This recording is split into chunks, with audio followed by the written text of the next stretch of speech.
بسم اللہ الرحمن الرحیم۔ لا حول ولا قوة الا باللہ العلی العظیم۔ اعوذ باللہ من الشیطان اللعین الرجیم۔ بسم اللہ الرحمن الرحیم۔ الحمد للہ رب العالمین، الصلاۃ والسلام علی اشرف الانبیاء والمرسلین ابی القاسم محمد، اللہم صل علی محمد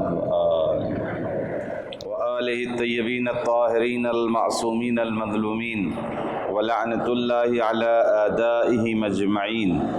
رب اشرح لی صدری ویسر لی امری واحلل عقدۃ من لسانی یفقہوا قولی۔ اما بعد فقد قال اللہ تبارک وتعالی فی قرآنہ الکریم وهو اصدق الصادقین وقولہ الحق۔ بسم اللہ الرحمن الرحیم۔ شہر رمضان الذی انزل فیہ القرآن ہدی للناس وبینات من الہدی والفرقان۔ صلوات پڑھیں محمد والے۔ معزز سامعین اکرام، الحمدللہ آج ہماری گفتگو 24ویں پارے کے متعلق ہے۔ اس پارے کے 3 حصے ہیں۔ سورہ زمر کی بقیہ آیتیں، اس کے بعد سورہ مومن مکمل جو 85 آیتوں پر مشتمل، اور سورہ حامیم سجدہ، اور اس کو سورہ فصلت بھی کہتے ہیں۔ یہ 1 نمبر آیت سے 46 نمبر آیت تک۔ سب سے پہلے جو اس آیت میں تذکرہ ہوا ہے، فمن اظلم ممن کذب علی اللہ وکذب بالصدق اذ جاءہ الیس فی جہنم مثوی للکافرین۔ گویا سب سے بڑا ظلم اس میں بیان ہو رہا ہے۔ وہ سب سے بڑا ظلم کیا ہے اور کون لوگ ہیں سب سے بڑے ظالم؟ اس آیت کے پس منظر میں خدا فرما رہا ہے کہ سب سے بڑے ظالم وہ ہیں کہ جس نے اللہ پر جھوٹ باندھا۔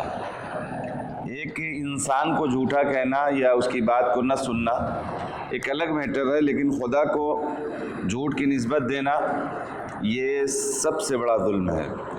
اور جب سچائی قرآن، یعنی سچائی کا مطلب یہ ہے کہ قرآن اس کے پاس آئی تو اسے جھٹلا دیا، کیا کفار کے لیے جہنم میں ٹھکانہ نہیں ہے؟ یہ قرآن کی یہ آیت نمبر 32 کا جو مفہوم ہے۔ پھر اہل تقویٰ کون لوگ ہیں؟ کیا وہ لوگ ہیں کہ جو سچائی لے کر آئے اور جو سچائی کی تصدیق کرے۔ چنانچہ یہ ارشاد ہے کہ والذی جاء بالصدق وصدق بہ، یہ 2 باتیں ہیں، یعنی جو سچائی لے کر آیا اور دوسرا یہ کہ اس کی تصدیق کیا کہ ہاں جو ہے یہ ٹھیک ہے۔ یہ ظاہراً تو بہت سامنے کی بات ہے، لیکن جو روایات اور احادیث تفاسیر مفسرین کی دیکھی گئی تو اس میں یہ مراد ہے کہ جاء بالصدق سے مراد پیغمبر کی ذات ہے، اور جو تصدیق کرنے والا ہے وہ امیر کائنات کی ذات ہے۔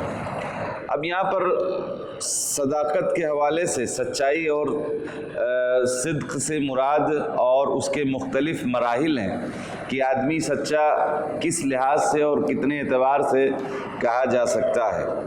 سب سے پہلی بات، باتوں میں سچا ہو تو اسے جاء بالصدق قرآن کہتا ہے کہ جس کی باتیں سچی ہیں، صادق ہیں۔ اس کے بعد وعدے میں سچا، انہ کان صادق الوعد، جناب ابراہیم کے لیے کہ وہ وعدے میں سچے۔ تو دوسرا یعنی انسان سچا وہ ہوگا جو پہلا نمبر پہ یہ ہے کہ باتوں میں سچا ہو، دوسرا یہ کہ وعدے میں سچا ہو۔ اور اس کا بہت ہمارے معاشرے میں جو دیکھنے میں آتا ہے بہت کم، اکثر تو اس میں یہ رہتا ہے کہ یاد دلا دینا، وعدہ کر لیے تو یاد دلانے کا کیا مطلب؟ وہ معمولاً جو کام کرنے والے افراد ہیں ان کو وہ کہاں آتے ہیں، کب آئیں گے نہیں معلوم، ایک آدھ سال کا وعدہ ہے کہ 6 مہینے میں یا آتے ہیں، یہ کس بات پر دلالت کرتا ہے؟ محشر میں ملیں گے یا میدان قیامت میں؟ آتے ہیں کا مفہوم جو ہے یا اس کا میننگ اور مطلب کیا ہوتا ہے یہ نہیں سمجھ میں آیا مجھے یہاں پر۔ بہرحال یہ وعدے میں سچے کو سچا کہا جائے، عہد میں سچا، یعنی صدقوا ما عاہد اللہ علیہ، جو عہد و پیمان باندھ لیا ہے، ایگریمنٹ کر لیا ہے، اس میں سچے، وہ سچا کہا جائے گا۔ پھر عمل میں سچا، اولئک الذین صدقوا، یعنی وہ لوگ جو ہے جو کہتے ہیں اس پر عمل بھی اسی طرح سے کر رہے ہیں، یعنی عمل میں بھی سچے ہیں۔ کہتے ہیں جب یہ سارے مراحل جتنا بتایا میں نے کہ باتوں میں سچے، وعدوں میں سچے، عہد و پیمان میں سچے اور عمل میں پریکٹیکلی میدان میں سچے، جب یہ سارے ضروری مراحل کسی کے اندر جمع ہو جائیں تو اس کو کہتے ہیں صدیق۔ ورنہ سچا اپنے آپ کو آدمی ڈھینگتا رہے یا بہت سارے لوگوں کے لیے کہتا رہے کہ وہ صدیق ہیں۔ امیر کائنات نے کہا انا صدیق الاکبر، میں سب سے بڑا سچا ہوں، تو یہ سچے کی بات ہوگی۔ یہد اللہ، یعنی ہدایت کرنے والا خدا ہی ہے، جس کی اللہ رہنمائی کرے اسے کوئی گمراہ نہیں کر سکتا ہے۔ اللہ کسی کو ہدایت سے تب نوازتا ہے جب وہ خود میں وہ صلاحیت دکھاتا ہے، ورنہ ہم لوگ بھی یہ کہتے ہیں نا یہ نہیں چل پائے گا۔ وہی حال وہاں بھی ہے کہ جب تھوڑا سا ہم امپرومنٹ اور اپنی طرف سے نشانی اور علامت دکھائیں کہ ہم واقعاً چاہ رہے ہیں پڑھنے کے لیے، واقعاً ہم ہدایت پانے کے لیے کوشاں ہیں، تو خداوند عالم پھر ایسے لوگوں کی ہدایت کرتا ہے۔ فکر کرنے والوں کی نشانیاں، اللہ کی طرف سے روحوں کا قبض ہونا۔ امام صادق علیہ السلام فرماتے ہیں خدا نے حضرت اسرائیل کو یہ عہدہ دیا ہے کہ آپ روحوں کو قبض کریں گے، لیکن بہت سارے لوگ مرنے لگتے ہیں تو اسرائیل ہر جگہ نہیں پہنچ پاتے، تو ان کی مدد کے لیے اور بھی فرشتوں کو ان کے معاون اور مددگار کے طور پر رکھا ہے کہ جو روحوں کو قبض کرتے ہیں پھر جناب اسرائیل کے حوالے کرتے ہیں، پھر جناب اسرائیل اسے ملا کر جو اپنا خود کیے رہتے ہیں، اور یہ جو دیگر ان کے مدد کرنے والے فرشتے ہیں وہ جن کی روحیں قبض کیے رہتے ہیں پھر اس کو خدا کی بارگاہ میں پیش کرتے ہیں۔ نیند کو کہتے ہیں کہ موت کی ایک قسم ہے نیند، النوم اخت الموت، یعنی نیند یہ نہیں معلوم، کہیں روایت میں مجھے نہیں ملا لیکن مشہور مقولہ ہے یہ کہ نیند جو ہے موت کی بہن ہے، اور روایات میں جو ملا ہے وہ آپ کے سامنے بیان کر رہا ہوں کہ نیند موت کی ایک قسم ہے۔ حدیث میں آیا ہے کہ سوتے وقت روح بدن میں رہتی ہے جبکہ نفس آسمان پر چلا جاتا ہے، روح بدن میں رہتی ہے، نفس آسمان میں چلا جاتا ہے، اور نفس اور روح کے درمیان کا جو رابطہ ہے وہ اس طرح سے ہے جیسے سورج اور اس کی کرنوں کا رابطہ، سورج اور اس کی شعاؤں کا جو رابطہ ہے وہی نفس اور روح کی رابطے کا یعنی مثال ہے۔ لہذا اگر اس وقت خدا چاہتا، یعنی جب نفس چلا گیا، روح تو ہے جسم میں، سوتے ہوئے آدمی کے سونے کے وقت روح جسم میں رہتی ہے لیکن نفس اس کا آسمان پر جاتا ہے۔ اب خدا چاہے اور اگر چاہتا ہے کہ یہ پلٹ جائے تو جب وہ واپس آتا ہے تو انسان بیدار ہو جاتا ہے، اور وہیں سے بہت سارے لوگوں کو ہم نے دیکھا ہے یہ ہوتا ہے کہ یار سوئے تو وہ سو ہی رہ گئے، اٹھے نہیں۔ ابھی حال میں خدا غریق رحمت کرے ادھر فاطمہ سوسائٹی میں کسی معظمہ کے لیے یہ بات آئی کہ سحری کر کے سوئیں تو سوئی گئیں پھر اٹھی نہیں۔ تو یہی ہے کہ نفس جب نکل کے جاتا ہے، اب خدا چاہے تو وہ پلٹتا ہے اور نہیں چاہے تو نہیں پلٹتا ہے، تو پھر روح کو بھی نکال کر اس نفس سے جوائن اور ملا دیتا ہے۔ یہی ہے حدیث میں اور بھی ایک جملہ ہے کہ کما تنومون تموتون، جیسے تم سوتے ہو ویسے ہی موت بھی آتی ہے، اور جیسے جگتے ہو ویسے زندہ رہتے ہو۔ یہ آیت نمبر 42 میں اس کا تذکرہ ہے۔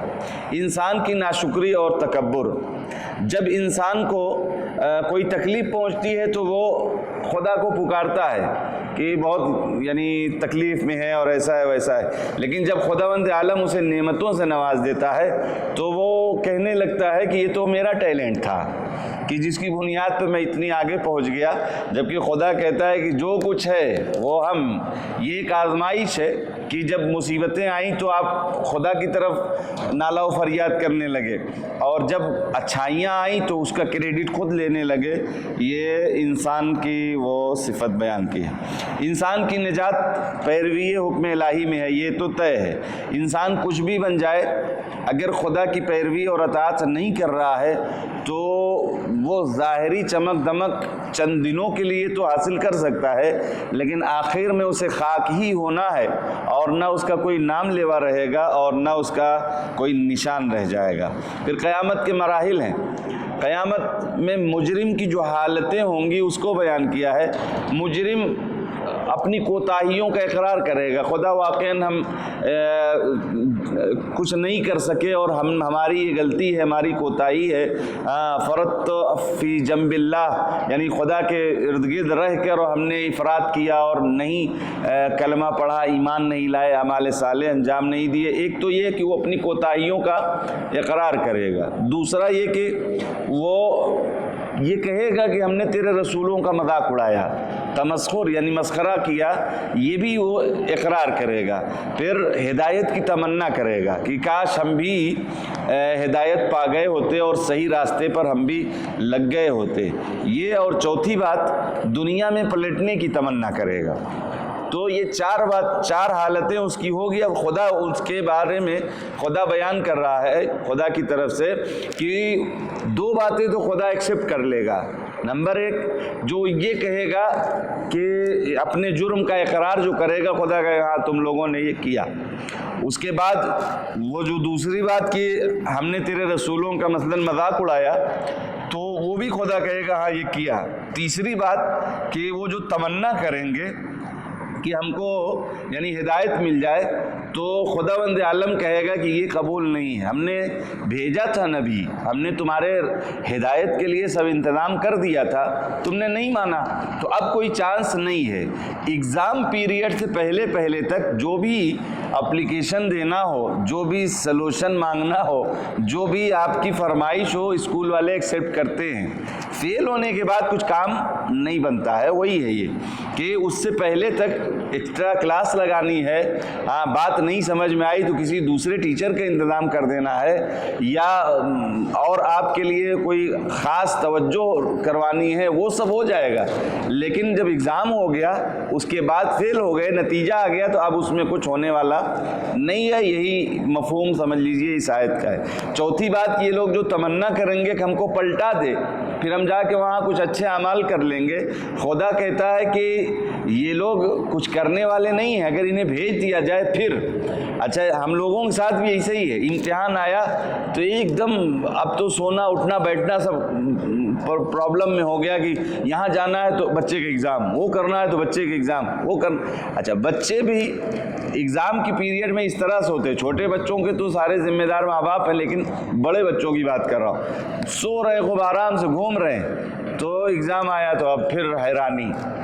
اگر ان سے یعنی اس مفہوم کو سمجھنے کے لیے یہ مثال ہے، اگر 20 دن 1 مہینہ ٹال دیا جائے ایگزام، پھر وہیں پہنچتے ہیں۔ ایسا نہیں کہ اب چانس مل گیا تو لاؤ تیاری کر لیں، پھر وہیں رہ جائیں گے۔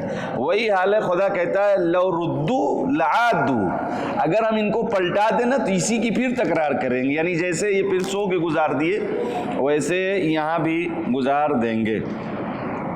اس کے بعد قیامت کا ہے کہ وہ سور پھونکی جائیں گی، تو پہلی سور میں تو سب بے ہوش ہو جائیں گے، پھر دوسری سور میں جو ہے سب اٹھیں گے، اور یہ قیامت کی نشانیوں میں سے ہے۔ زمین اپنے رب کے نور سے چمک جائے گی، اور یہ اعمال کتاب یعنی خود قرآن جو ہے خدا کی کتاب، یہ رکھ دی جائے گی، اور پیغمبروں اور گواہوں کو حاضر کیا جائے گا، اور ان کے درمیان حق کے ساتھ فیصلہ کیا جائے گا۔ پھر شرک کی ممانعت، یہ میرے خیال سے کئی مرتبہ آ چکی ہے بات کہ اللہ کا کسی کو شریک مت قرار دو، اس کے خطرناک عذاب ہے، اور یہاں پر یہ کہا ہے کہ تمہارے سارے اعمال حبط ہو جائیں گے۔ حبط ہو جائیں گے یعنی کچھ جیسے لگتا ہے وہ کیا ہی نہیں، ایک دم سب کوڑا کاغذ بن جائے گا۔ مشرکوں نے اللہ کی قدر شناسی نہیں کی جیسا کہ اس کی قدر کرنے کا حق تھا، اور قیامت کے دن پوری زمین اس کے قبضے قدرت میں ہوگی۔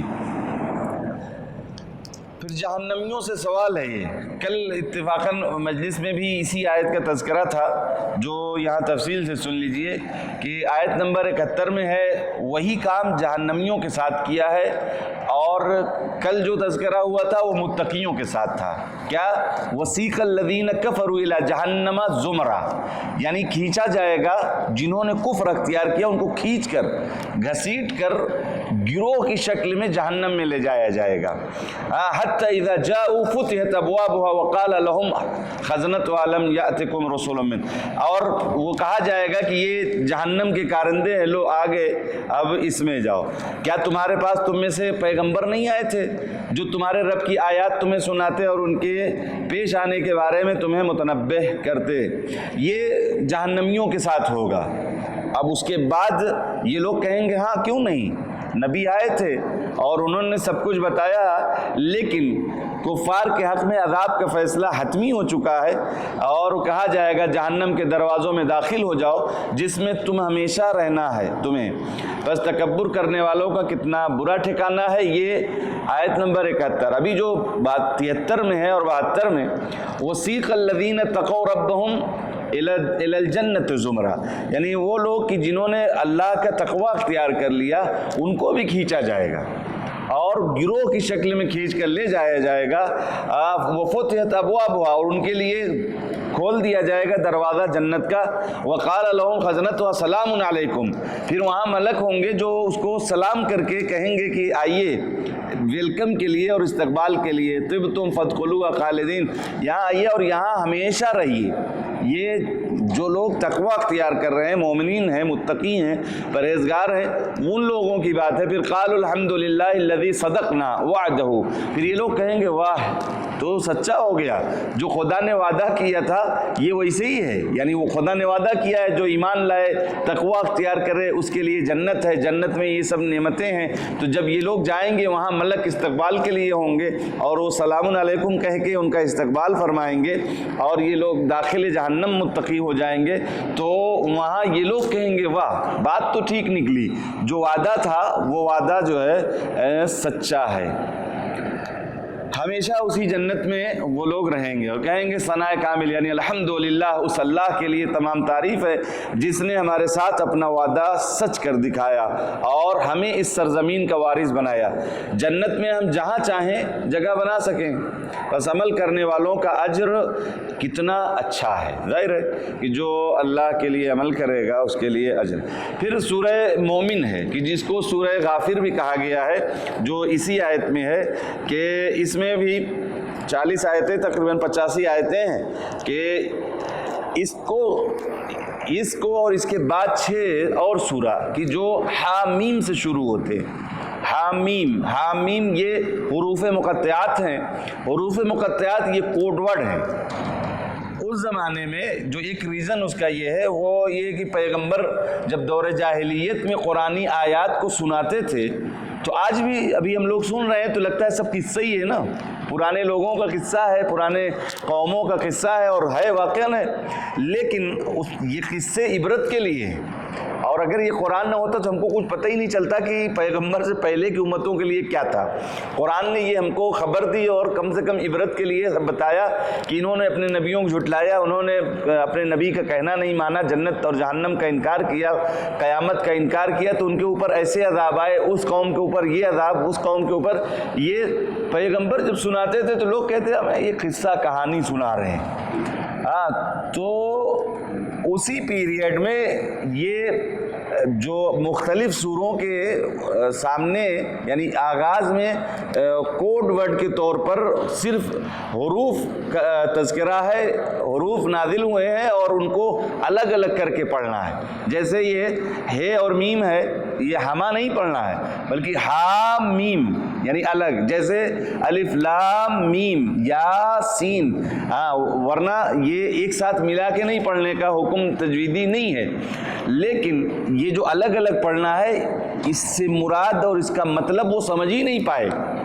جو سامعین تھے جب باتیں سمجھ میں نہ آئے، جب تک سمجھ میں آ رہی تھی تو کہہ رہے تھے یہ قصہ ہے، اب جب کوڈ ورڈ پیغمبر نے گویا پڑھا تو اب ان کے سمجھ ہی نہیں، ہم لوگ تو عرب زبان ہے اور ہم کو اب سمجھ میں نہیں آ رہا، تو اب لوگ ایک دم متوجہ ہونے لگے کہ یہ کون سا راز ہے، اور ان حروف مقطعات کا کوئی علم کسی کو نہیں ہے، یہ اہل بیت اطہار کو ہے، اس کا صحیح معنی اور اس کے صحیح مفاہیم اور اس کا صحیح اور حقیقی مطلب اہل بیت کو پتہ ہے۔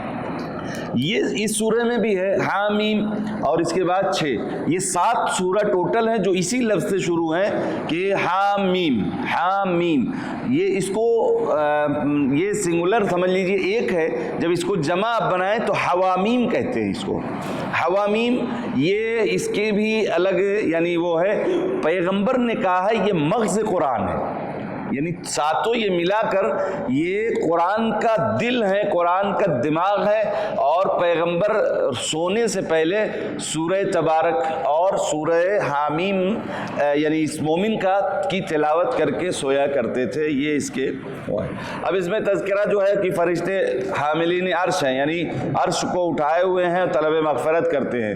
قرآن مجید میں مغفرت کے عوامل بیان ہوئے ہیں، مغفرت کے ریزنز کیا ہیں، کیسے آپ اور ہماری مغفرت ہو سکتی ہے، وہ کیا سبب اور علت ہے۔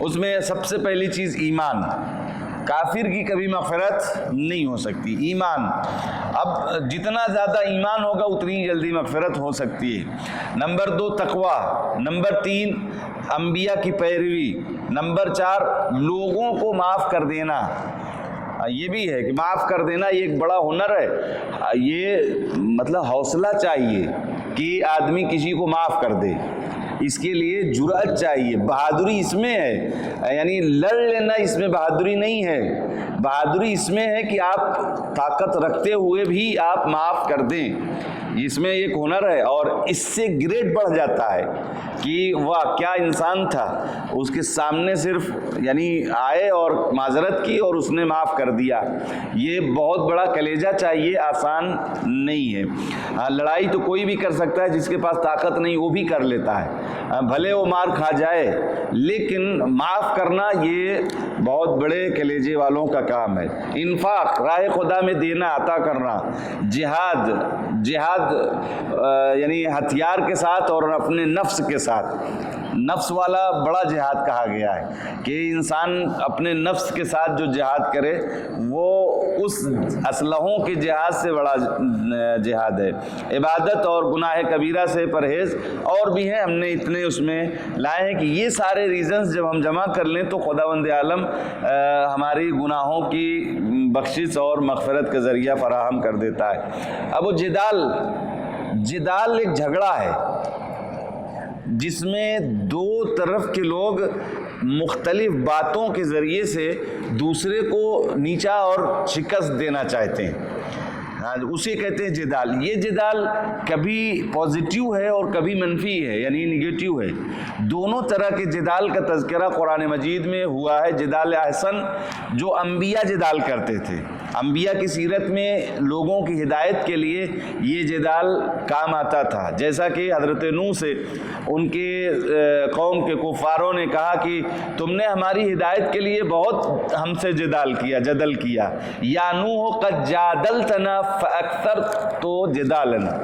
یہ یعنی بہت زیادہ آپ نے ہمارے ساتھ جو ہے جدال کیا، اور یہ اس میں ہے جدال باطل ہے ایک، یعنی جو حق کو نیچا اور کم رنگ اور حق کو چھپانے کے لیے جو مختلف انحرافی باتیں کی جائیں کہ جس میں حق ہائی لائٹ نہ ہو اور دوسرے راستے استعمال کیے جائیں جو حق اسی میں گول مول رہ جائے اور بات کلیئر نہ ہو پائے کہ باطل کہاں تھا اور حق کہاں تھا، یہ بھی ایک جدل ہے جو باطل ہے۔ وَجَادِلُوا بِالْبَاطِلِ لِيُدْحِضُوا بِهِ الْحَقِّ، یہ لوگ کوشش کر رہے تھے، جدال کر رہے تھے باطل کے ذریعے تاکہ حق سمجھ میں نہ آئے۔ اب یہاں سے ایک مثال ہے جو خود قرآن مجید میں ہے، اور جناب ابراہیم کی نمرود کے ساتھ وہ گفتگو ہے کہ وہ اپنے کو اونچا دکھانا چاہ رہا تھا، اور خدا کے نبی یہ جناب ابراہیم یہ اپنے خدا کی بڑائی اور خدا کی عظمت کو بیان کر رہے ہیں نمرود کے سامنے۔ چنانچہ اس نے کہا جناب ابراہیم نے پہلے کہا کہ اس خدا کی اتباع اور اس خدا کی جو ہے بندگی کرنی چاہیے کہ جو موت و حیات پر قابض ہے، یعنی جو جب جس کو چاہے خلق کر دے اور جس کو چاہے موت دے دے، یہ ایسے خدا کی بندگی کرنی چاہیے۔ تو اس نے کہا کہ یہ تو ہم بھی کرتے ہیں۔ کس نے کہا؟ نمرود نے، کہ وہ کیسے بھئی تم کیسے کرتے ہو؟ یہ جدل ہے، یعنی ادھر سے ایک بات انہوں نے کہی تو اب ادھر سے یہ بھی کہہ رہا ہے یہ تو ہم بھی کرتے ہیں۔ اب اس نے دو طرح کے لوگوں کو، ایک کی سزا پھانسی تھی اس کا نام لیا، اور ایک کو یعنی آزاد رہنا تھا، زندہ رہنا تھا، اس کا نام لیا۔ جس کی پھانسی تھی اس کو چھوڑ دیا، اور جس کو آزاد یعنی زندہ رہنا تھا اس کو پھانسی کہا۔ یہ تو ہم بھی کر لیتے ہیں کہ جو جس کی موت ہے اس کو چھوڑ دیا یعنی زندگی دے دیا، اور جس کی زندگی تھی اس کو پھانسی چڑھا دیا تو وہ اس کو موت دے دیا تھی۔ یہ تو ہم بھی کر لیتے ہیں۔ تو جناب ابراہیم نے اس کے بعد کہا کہ اچھا، پھر جناب ابراہیم نے ان سے کہا کہ اس نظام دنیا کو چلانے کے لیے میرا خدا مشرق سے پورب کی طرف سے سورج نکالتا ہے، تم بھی اگر خدا ہو تو تم مغرب سے نکال دو۔ اب یہاں وہ پھنس گیا، فبہت الذی کفر، یعنی وہاں کافر مبہوت ہو گیا، یا اب اس کے بس میں یہ نہیں تھا کہ وہ مغرب سے سورج کو نکال دے۔ اسی کو کہتے ہیں جدل، جو قرآن کی زبان میں یعنی دونوں طرح سے ہیں۔ جدل احسن بھی ہے، اچھا، اور باطل بھی ہے جو خراب ہے۔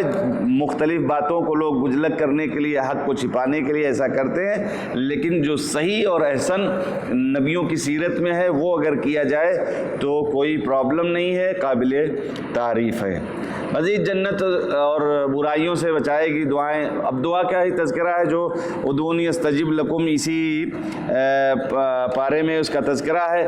اب دعاؤں کے مختلف باتیں میں کہہ چکا ہوں کہ اس کی قبولیت کے اسباب کیا ہوتے ہیں، اس کو دہرانا نہیں ہے، لیکن یہ کہ کم سے کم اخلاص ہو، وہ شرائط دعا ہوں کہ جو اور صحیح روش، مثلا جیسے کل ہم نے کہا تھا کہ بسم اللہ کہیے، پھر خدا کی حمد و ثنا کیجئے، پھر اس کے نعمتوں کو کا شکریہ ادا کیجئے، اس کے بعد دعائیں کریے۔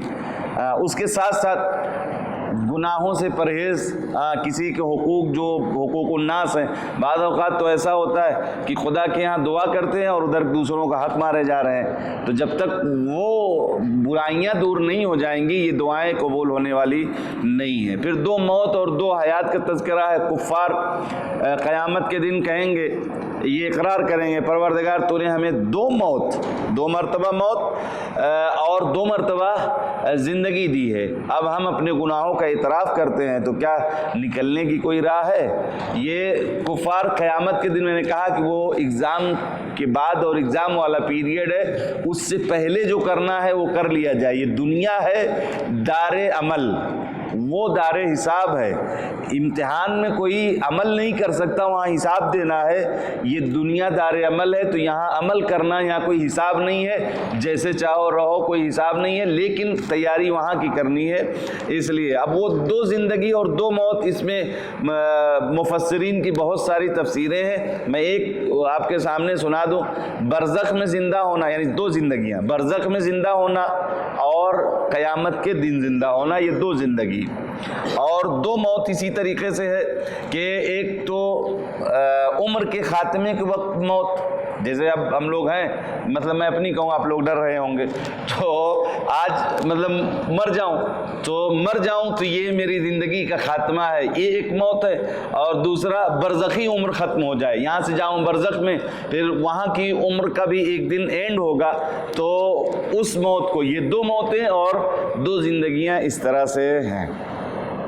پھر رفعت و بلندی، یعنی بلند کون ہو سکتا ہے؟ خداوند عالم نے دو لوگوں کے دو طرح کی، پہلی اس میں بلندی کا تذکرہ ہے۔